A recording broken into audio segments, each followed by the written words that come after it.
Ahorita en nuestra lucha contra el COVID-19, pacientes graves han estado requiriendo ventilación mecánica. Conectaron a tu familiar a un ventilador mecánico. Es probable que escuches que seguramente se va a morir, porque esos ventiladores hacen más daño que dejándolos sin ventilación. Esto es un mito, y a lo largo del video les voy a ir explicando por qué. Pero antes de esto es importante mencionar qué es la ventilación mecánica en sí. La ventilación mecánica es un método que utiliza una máquina para ayudar al paciente a respirar en situaciones de deterioro de la función respiratoria. Y el paciente es intubado para este proceso. ¿Qué es la intubación en sí? El paciente puede estar consciente o dormido durante este proceso. Se le dará un medicamento para que el proceso sea más cómodo. El personal médico inserta un dispositivo llamado laringoscopio para poder visualizar las cuerdas vocales y la parte superior de la tráquea. Se inserta una sonda en la tráquea y se pasa por las cuerdas vocales hacia justo arriba del punto por encima donde la tráquea se ramifica a los pulmones. Ahora sí se remueve el laringoscopio y se conecta la sonda a un ventilador mecánico para ayudar con la respiración y comenzar la ventilación. ¿Y por qué ventilaríamos a alguien?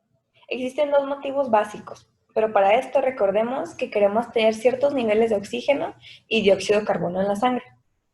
Hipercapnia significa un aumento de dióxido de carbono en la sangre y la hipoxia significa una disminución del oxígeno en la sangre. Ambos son peligrosos y después de determinado tiempo tienen como consecuencia pérdida de conciencia, coma, arritmias cardíacas, muerte de los tejidos, daño cerebral y muerte. Se ha escuchado sobre el síndrome de distrés respiratorio agudo, comúnmente entre pacientes con COVID, y esto limita el intercambio gaseoso entre oxígeno y dióxido de carbono. No es tan sencillo decir que es mejor dejar al paciente con poco oxígeno y mucho dióxido de carbono en su sangre, por pensar que el ventilador mecánico causaría más daño. Existen modos de ventilación y esto nos hace entender que es más complicada la ventilación mecánica que solo imaginarlo como una máquina que respira por el paciente. Los modos de ventilación se dividen por presión y por volumen.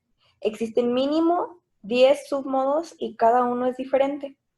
Algunos son controlados por la máquina completamente, otros tienen una retroalimentación con el cuerpo del paciente trabajando en conjunto. Estos submodos son varios, pero por eso es importante mencionarlos para comprender la complejidad del tema.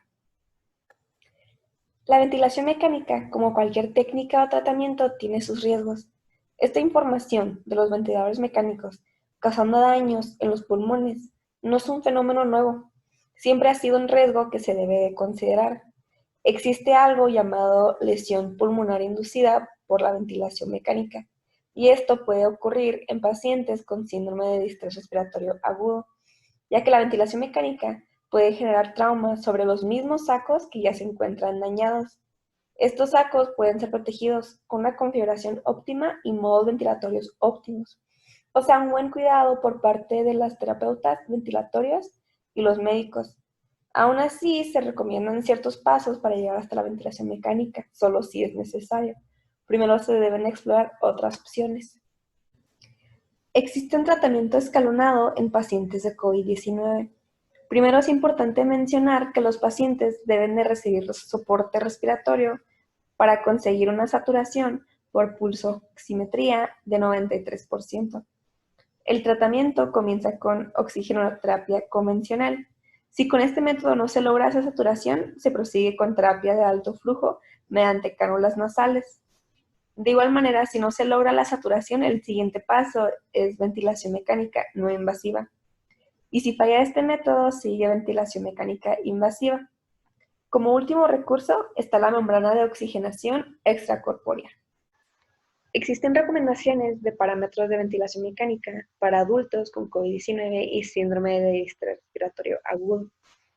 Existen otras recomendaciones para pacientes con este síndrome, pero en estado moderado a severo.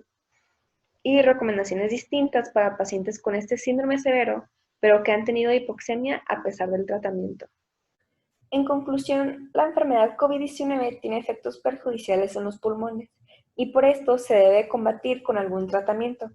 Es importante mencionar que existen varios tratamientos antes de llegar a la implementación de la ventilación mecánica, por lo que se presentó un tratamiento escalonado. El ventilador no cura en sí al paciente, sino que se complementa con otros tratamientos.